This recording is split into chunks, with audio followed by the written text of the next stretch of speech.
নমস্কার বন্ধুরা, মমিস লাইফস্টাইলে তোমাদের সবাইকে আজ স্বাগত। তো আজকে বানাতে চলেছি কলমি শাকের ডাঁটা দিয়ে বড়া। তো তার জন্য কী কী উপকরণ লাগছে সেগুলো তোমরা দেখো। এখানে নিয়েছি হচ্ছে কলমি শাকের ডাঁটিগুলোকে এরকম ফুলের মতো করে কেটে নিয়েছি। তো এগুলো দিয়ে বড়া বানাবো। তার জন্য কী কী উপকরণ লাগছে সেগুলো তোমরা দেখো। ব্যাটারটা রেডি করার জন্য বেসন, একটু সুজি, কাঁচা লঙ্কা বাটা, কালো জিরে, পরিমাণ মতো নুন, চিনি আর একটু চাল গুঁড়ি নিয়ে নিয়েছি। এটা ভালো করে মিশিয়ে নেব। মোটা করে একটু একটা ডো তৈরি করে নেব। একটা গোলানো হয়ে গেছে, অনেকটা ঘন হয়েছে। কলমি ডাঁটাগুলোকে ভালো করে ব্যাটারে চুবিয়ে তেলের মধ্যে ছেড়ে দেবো।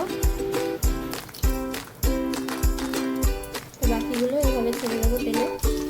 সবগুলো তেলে ছেড়ে দিয়েছি। তো এগুলোকেও লাল লাল করে ভেজে নামিয়ে নেব।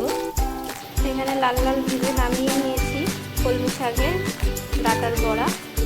তোমরাও বাড়িতে এই রেসিপিটা এইভাবে ট্রাই করে দেখতে পারো।